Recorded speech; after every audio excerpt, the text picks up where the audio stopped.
Un héroe es tan grande como el villano al que se enfrenta. Lo hemos escuchado mil veces, pero en el universo cinematográfico de Marvel, esta frase cobra un significado especial. Desde el lanzamiento de Iron Man en 2008, el UCM ha desfilado un amplio espectro de antagonistas, algunos tan inolvidables que se han convertido en leyendas del cine moderno, mientras que otros ni siquiera recordamos su nombre. Pero la gran pregunta es, ¿qué es lo que realmente convierte a un villano en icónico? En este vídeo vamos a analizar qué factores hacen que villanos como Thanos o Loki hayan marcado a una generación de espectadores. ¿Es su poder, sus motivaciones o quizás la conexión emocional que lograron establecer con los héroes y con nosotros los espectadores? Por otro lado, también vamos a hablar de aquellos villanos que lamentablemente no cumplieron con las expectativas. ¿Por qué personajes como Malekith o Aldrich Killian no lograron trascender? ¿Qué les faltó para dejar una impresión duradera? Pero esto no será una crítica sencilla. Vamos a desmenuzar cada uno de estos personajes para entender cómo su historia, su motivación y su presencia en pantalla afectaron su legado en el UCM. Porque sí, un villano puede ser increíblemente fuerte, pero si no tiene una buena relación detrás de sus acciones o si su enfrentamiento con el héroe carece de peso emocional, lo más probable es que pase desapercibido. Y evidentemente hay algo que no podemos pasar por alto, la importancia de un buen enfrentamiento. Los mejores villanos nos ofrecen más que batallas épicas, nos obligan a cuestionarnos qué significa realmente ser un héroe.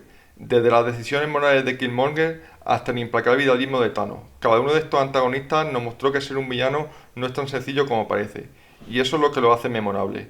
Pero no todos los villanos necesitan una filosofía complicada o un trauma profundo. Algunos simplemente quieren ver el mundo arder. Pero la verdadera cuestión es si eso es suficiente para ser recordado. Así que si te has preguntado alguna vez por qué algunos villanos del UCM se convierten en leyenda y otros quedan relegados al olvido, este vídeo es para ti. ¿Qué hace un villano inolvidable? Prepárate porque lo vamos a descubrir. En el vasto universo del UCM, algunos villanos han dejado una huella imborrable, no solo por su poder, sino por la complejidad de sus motivaciones y el impacto que tuvieron en la narrativa general. Estos son los antagonistas que hicieron temblar a los héroes, sacudieron el mundo y, lo más importante, conectaron emocionalmente con la audiencia. Cada uno tiene su propia historia, sus propios matices y eso es lo que lo ha convertido en figura icónica. Vamos a desglosarlo. Desde su primera aparición en la escena postcrédito de Vengadores de 2012, Thanos se perfilaba como una amenaza latente que se movería lentamente, pero con un impacto colosal. Durante años, los fans especularon sobre quién era este personaje que simplemente sonreía ante la cámara, y qué tan devastador sería cuando finalmente decidiera actuar. Sin embargo, no fue hasta Vengadores Infinity War que conocimos la magnitud de su poder, su plan y, lo más importante, sus motivaciones. Thanos es ante todo un villano con un propósito firme. No está interesado en dominar el mundo ni en envergarse de alguien. Su objetivo es mucho más profundo, casi filosófico. Él cree sinceramente que está salvando al universo. Según su perspectiva, los recursos finitos del universo no pueden soportar a una población que crece sin control. Para Thanos, la única manera de asegurar la supervivencia de las futuras generaciones es eliminar a la mitad de toda vida. Aquí es donde Thanos se diferencia de tantos villanos que buscan el caos o el poder. Thanos no quiere el poder por sí mismo, sino que lo ve como una herramienta necesaria para lograr su misión de salvación. Este tipo de convicción lo convierte en un villano extremadamente peligroso. Thanos no duda, no se tambalea, no muestra arrepentimiento por sus acciones. Él es el héroe de su propia historia, y eso es lo que lo hace tan aterrador. Esta noción es profundamente explorada en Infinity War, donde Thanos es casi el protagonista de la película. Los Vengadores no son más que obstáculos en su camino, y lo que realmente brilla es cómo a lo largo de la película conocemos a un Thanos que está más que dispuesto a hacer sacrificios personales para lograr su objetivo. Un ejemplo de esto es cuando sacrifican a Gamora para obtener la gema del alma. Ese momento fue devastador, no solo porque vimos a un personaje querido ser asesinado, sino porque entendimos que para Thanos nadie está por encima de su misión, ni siquiera alguien a quien ama. Además, el enfoque narrativo de Infinity War lo coloca en una posición única. A diferencia de otros villanos que suelen ser vencidos al final de la película, Thanos gana. El chasquido que elimina la mitad del universo no solo es un momento inolvidable por su escala, sino porque es una victoria total para el villano. Para los héroes es una derrota absoluta, algo que nunca habíamos visto en una película de este género a ese nivel.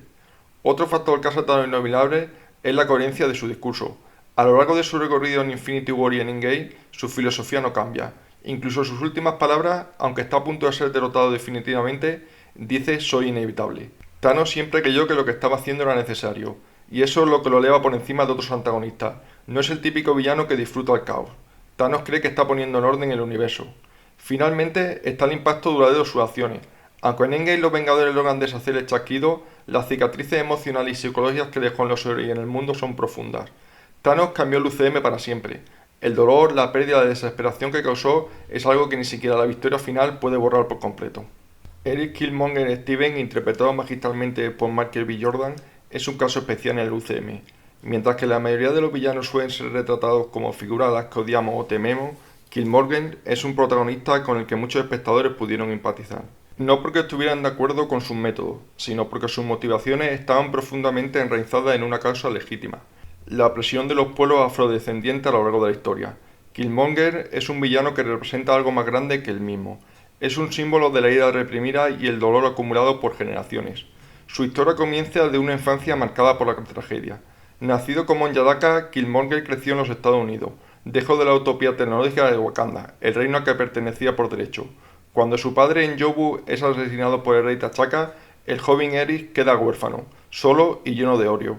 Ese odio crece con los años, alimentado por la visión de que como su gente en África y el resto del mundo sigue sufriendo. Killmonger ve en Wakanda como una traidora, un reino que ha permanecido en la sombra mientras su gente sufría a lo largo de la historia. Su objetivo no solo tomar el trono de Wakanda, sino usar sus recursos para armar a los oprimidos y ayudarlos a alzarse contra sus opresores. Lo que hace a Killmonger tan fascinante es su causa. En esencia, es justa. Incluso T'Challa, el héroe de la película, llega a comprender que Wakanda no puede seguir ignorando el sufrimiento del mundo exterior. Pero lo que separa a Killmonger del héroe es su enfoque radical. Para él, la única forma de corregir los errores del pasado es mediante la violencia. Está dispuesto a sacrificarlo todo, incluso su humanidad, para lograr su visión de justicia. Uno de los momentos más poderosos de la película es cuando Killmonger, ya en el trono, visita el plano ancestral y se encuentra con su padre. Allí vemos su dolor más íntimo, su sensación de abandono y su deseo de ser aceptado. A diferencia de otros villanos del UCM, Killmonger es un hombre herido que lucha no solo por poder, sino por justicia y pertenencia. Esta profundidad emocional es lo que le hace tan inolvidable. Y luego está su muerte, una de las más impactantes del UCM. En lugar de pedir perdón o buscar redención, Killmonger elige morir libre, diciendo: «Entérrame en el océano con mis antepasados que saltaron de los barcos, porque sabían que la muerte era mejor que la esclavitud». Estas palabras resonaron con una fuerza que pocas películas de superhéroes han alcanzado. Incluso en su derrota, Killmonger deja una marca imborrable no solo en T'Challa, sino en la audiencia. No es solo un villano, es una manifestación de siglos de injusticia y dolor. Loki es sin duda uno de los personajes más complejos y fascinantes del universo cinematográfico de Marvel.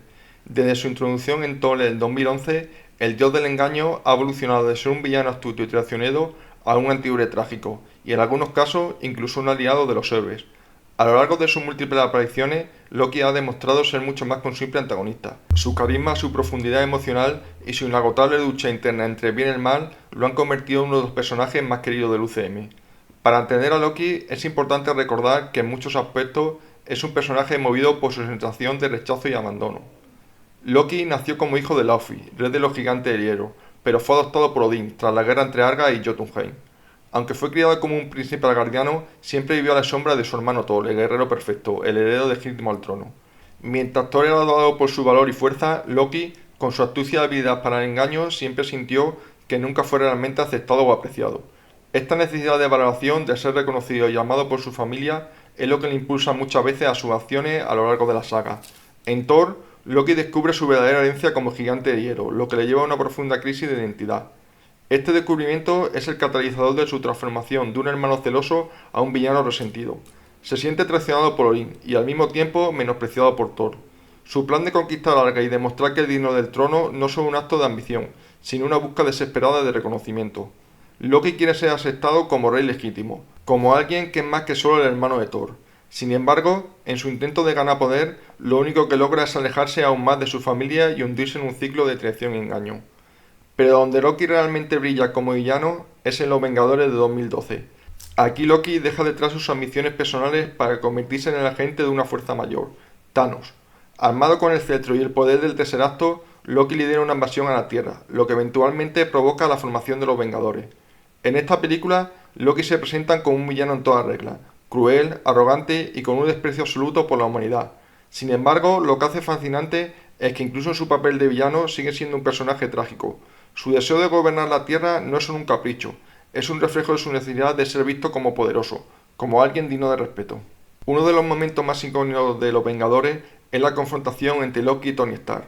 Stark, en su estilo carismático, provoca a Loki burlándose de su supuesto poder, pero lo que Stan no entiende es que en ese momento es que Loki no es solo un villano buscando control por control.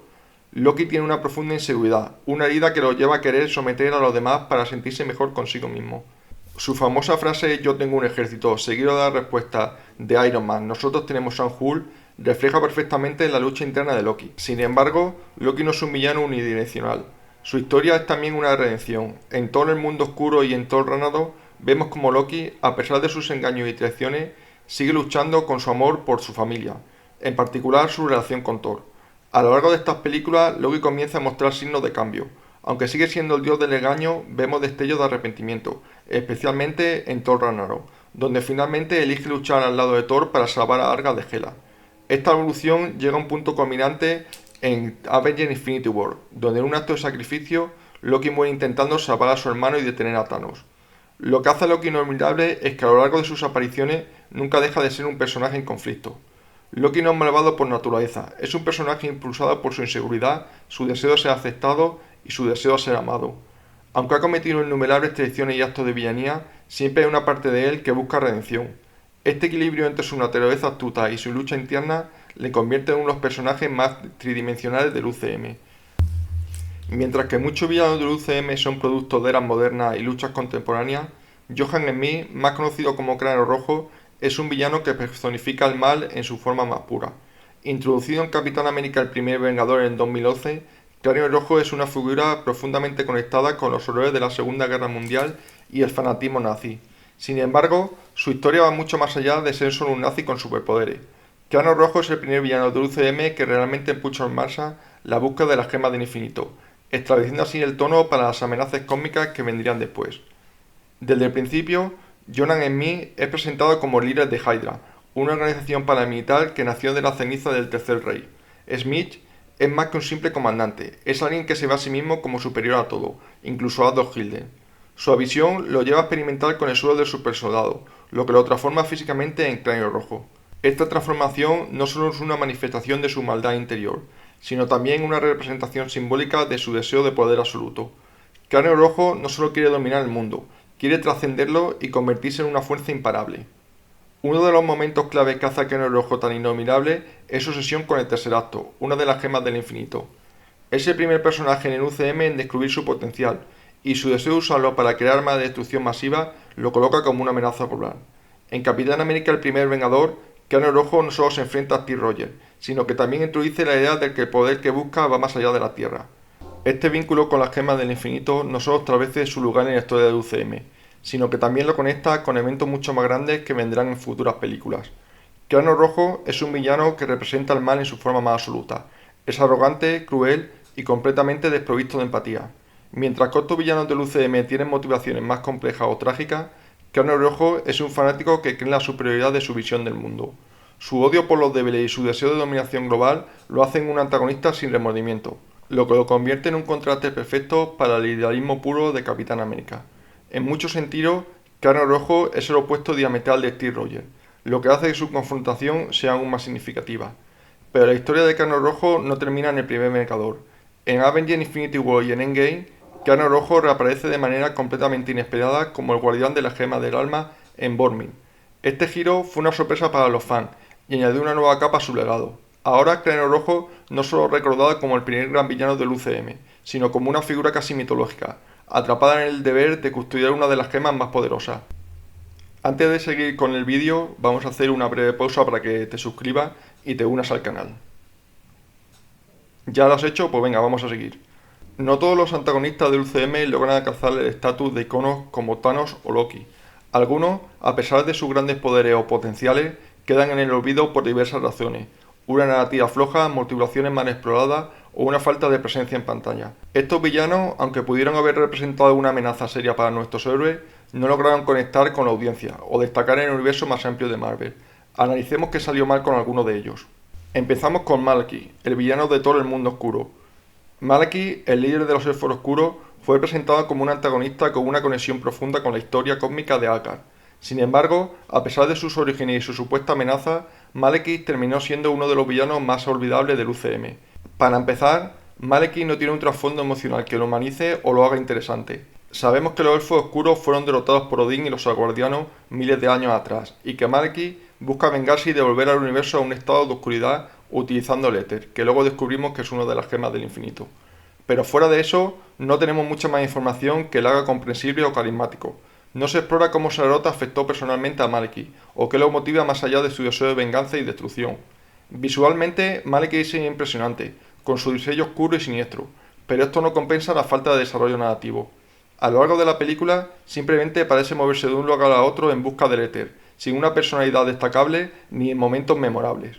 Incluso sus confrontaciones con Thor, el conflicto se siente vacío, ya que la realidad entre ellos nunca llega a ser desarrollada por completo. Uno de los mayores problemas de Maleki es que, aunque busca controlar una de las gemas del infinito, no se le da el peso necesario para hacer que sea una amenaza creíble. A diferencia de Thanos, cuya motivación está bien establecida, o incluso de Loki, cuya relación con Thor es un motor clave en sus acciones, Maleki se siente desconectado de la trama central del UCM. Su historia parece existir en un vacío, sin resonancia emocional ni implicaciones a largo plazo en el universo Marvel.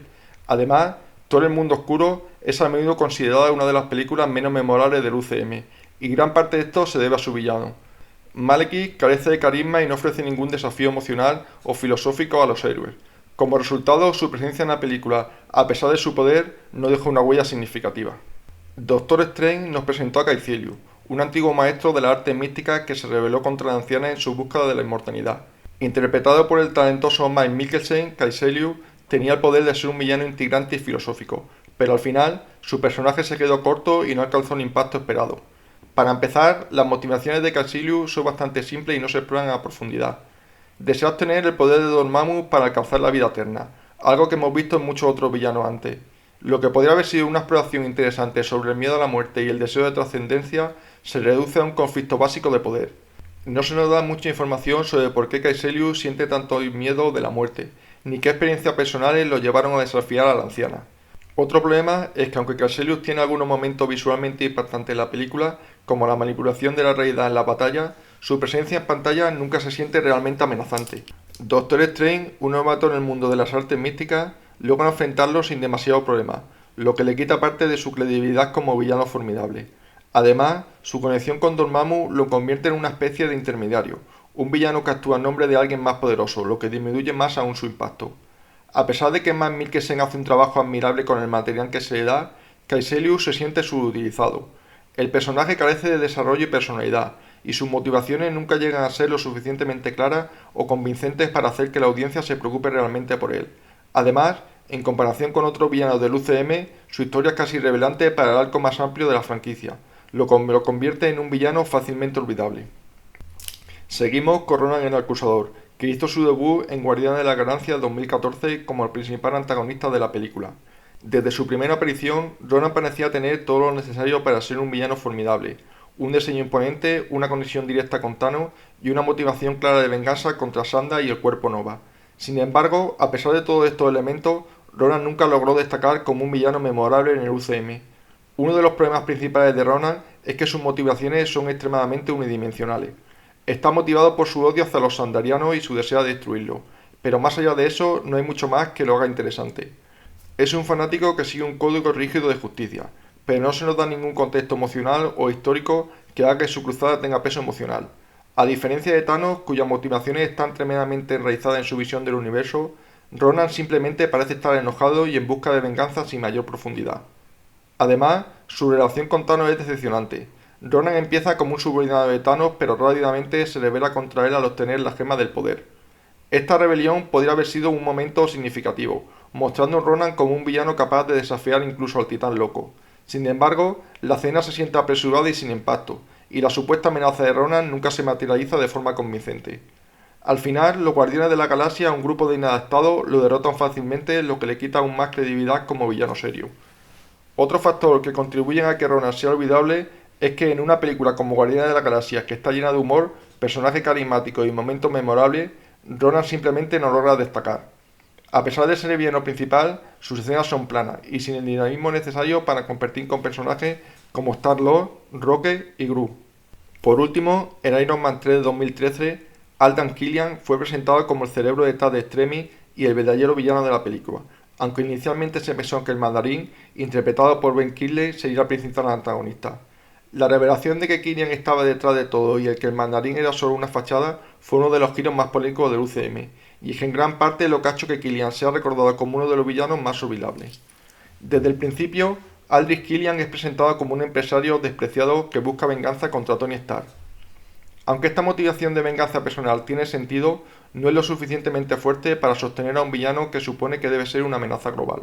El plan de Killian de utilizar el Extremis para crear soldados mejorados es interesante desde un punto de vista tecnológico, pero su motivación de fondo, que se reduce a Tony Minotaur, se siente demasiado pequeña en comparación con las grandes amenazas a las que Iron Man ya se había enfrentado. El mayor problema de Killian es que no logra llenar el vacío dejado por el giro del mandarín. Los fans esperaban un enfrentamiento épico entre Iron Man y su icónico enemigo de los cómics, y en lugar de eso obtuvieron a Killian, cuyo desarrollo y personalidad no fue lo suficientemente fuerte para compensar la deserción. Además, su transformación física gracias a Extremis, aunque impresionante en términos visuales, no añade mucho a su carácter. Killian se convierte en una versión mejorada de sí mismo, con habilidades subhumanas como la capacidad de regenerarse y controlar el calor, pero estas mejoras parecen más superficiales que narrativas. No hay un desarrollo emocional o psicológico profundo que acompañe su evolución física, lo que lo convierte en un villano genérico con poderes adicionales, pero sin un verdadero peso emocional. Además, la revelación de que él se considera a sí mismo como el verdadero Mandarín al final de la película fue recibida de manera mixta por los fans. Mientras algunos lo vieron como un giro interesante en el foco de la franquicia, la mayoría consideró que fue un desperdicio del personaje original del Mandarín, que en los cómics es uno de los enemigos más importantes de Iron Man. La falta de impacto de Killian en el UCM es evidente cuando observamos que su historia y acciones no tuvieron repercusiones mayores en las películas posteriores. A diferencia de otros villanos, cuyas tramas han afectado al desarrollo de los héroes o del propio universo Marvel, Killian fue derrotado y su legado prácticamente desapareció. No hubo consecuencias significativas después de su caída, lo que lo convierte en un antagonista fácilmente olvidable en el panorama más amplio del UCM. Con estos cuatro villanos cubiertos podemos observar que, aunque tuvieron grande potencial en términos de poder o historia, fueron víctimas de desarrollos pobres, motivaciones poco claras o narrativas que no lograron profundizar en sus personajes. Mientras algunos como Killian pudieron haber ofrecido más con un mejor enfoque, otros como Malekith simplemente carecían de carisma o relevancia suficiente para perdurar en la memoria de los fans del UCM. Ahora que hemos declarado tanto los villanos inolvidables como los olvidables, llega el momento de analizar qué hace que un villano sea verdaderamente memorable para el UCM. Un villano con motivaciones claras y comprensibles es crucial para conectar con la audiencia. Un buen villano no es solo malvado por serlo, debe tener un motivo emocional o filosófico que lo impulse.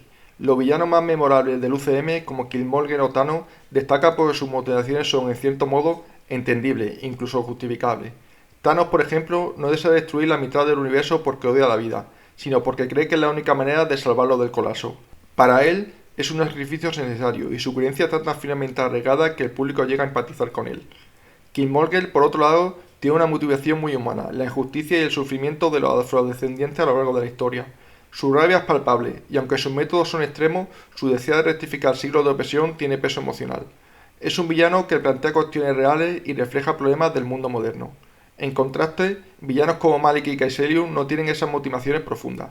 Malekith simplemente quiere traer oscuridad al universo, pero sin una relación comprensible o emocional que respalde su deseo. No hay ninguna conexión con la audiencia más allá de su simple deseo de poder. Kaecilius, aunque podría haber representado una filosofía interesante sobre la vida y la muerte, queda reducido a la búsqueda de la inmortalidad sin ningún desarrollo personal. Además, la forma en la que un villano está integrado en la historia es esencial. Un villano memorable debe afectar directamente a la narrativa y a los héroes, de manera significativa. Debe ser un motor que impulse los eventos de la película, y más importante aún, debe estar estrechamente vinculado al desarrollo emocional del héroe. Loki, por ejemplo, no es solo el villano en varias películas, sino que su relación con Thor y su evolución como personaje lo hacen vital en el desarrollo de la trama. Su conflicto personal, es el hermano de Thor, el hijo adoptivo de Odín, y toda su travesía como villano está ligado a su lucha por encontrar su identidad y su lugar en el universo. Esta dinámica personal con Thor hace que cada enfrentamiento tenga un peso emocional profundo. Thanos, en su caso, no solo es el villano más poderoso, sino que su presencia se siente durante casi una década en el UCM. Su sombra afecta a cada héroe y a cada historia en su búsqueda por las gemas del infinito, y cuando finalmente llega el momento de enfrentarlo, la audiencia ya está completamente involucrada en su historia. Por el contrario, villanos como Ronan el Acusador y Aldrich Killian no tienen este tipo de impacto duradero. Ronan es una amenaza en Guardianes de la Galaxia, pero su historia no tiene implicaciones más allá de la película. Killian, aunque personaliza su conflicto con Tony Stark, nunca llega a sentirse como una verdadera amenaza global o como un desafío emocional para Iron Man. Hay que añadir que un villano verdaderamente inolvidable no desaparece después de su derrota, su legado perdura. Las acciones y decisiones de los mejores villanos dejan un impacto duradero en el universo y en los héroes que lo habitan. Thanos es el mejor ejemplo de esto. Sus decisiones no solo afectaron a cada uno de los Vengadores, sino que sus acciones tuvieron consecuencias directas en todo el universo Marvel. El blip que causó al eliminar la mitad de la vida en el universo cambió por completo la dinámica del UCM, y sus efectos se siguen sintiendo incluso después de su derrota en Endgame. Loki, aunque ha sido derrotado y redimido en varias ocasiones, sigue teniendo un impacto duradero. Su muerte a manos de Thanos fue un momento crucial tanto para el villano como para Thor, y su variante en la serie Loki continúa explorando todas sus acciones, tanto su línea temporal como las ramificaciones multiversales. En contraste, villanos como Ronan y Killian desaparecen sin dejar rastro. Ronan es derrotado por los Guardianes de la Galaxia y no deja ninguna repercusión significativa en el universo más amplio, y aunque Aldis Killian presenta el concepto de Extremis, este no se explora ni se menciona mucho más allá de la película. En conclusión, los villanos más memorables del UCM combinan una mezcla de motivaciones comprensibles, un desarrollo narrativo profundo, un impacto duradero y una presencia en pantalla que cautiva. Son personajes complejos que hacen más que simplemente oponerse al héroe. Cuestionan sus creencias, los desafían emocionalmente y en muchos casos cambian el curso del universo a su paso. Y con esto llegamos al final de este recorrido por los villanos más inolvidables y también los más olvidables del universo cinematográfico de Marvel. Espero que este análisis te haya permitido ver con otros ojos a estos personajes que tanto nos han dado, para bien o para mal. Si te ha gustado el vídeo, no olvides darle like, que con eso me ayuda muchísimo a seguir creando más contenido. Y por supuesto, deja tu comentario aquí abajo que quiero saber qué piensas. ¿Estás de acuerdo con la lista? ¿Cuál es tu villano favorito y el más olvidable para ti? Por supuesto, no olvides suscribirte al canal y activar la campanita para no perderte ninguno de mis próximos vídeos. Además, si quieres apoyarme aún más el contenido, te invito a unirte a mi Patreon, donde podrás acceder a contenido exclusivo y mucho más. También tenemos una comunidad en Discord donde hablamos de todo lo relacionado con Marvel, cómics, películas y mucho más. Y por último, puedes unirte a nuestro grupo de Telegram. Nos vemos en el próximo vídeo.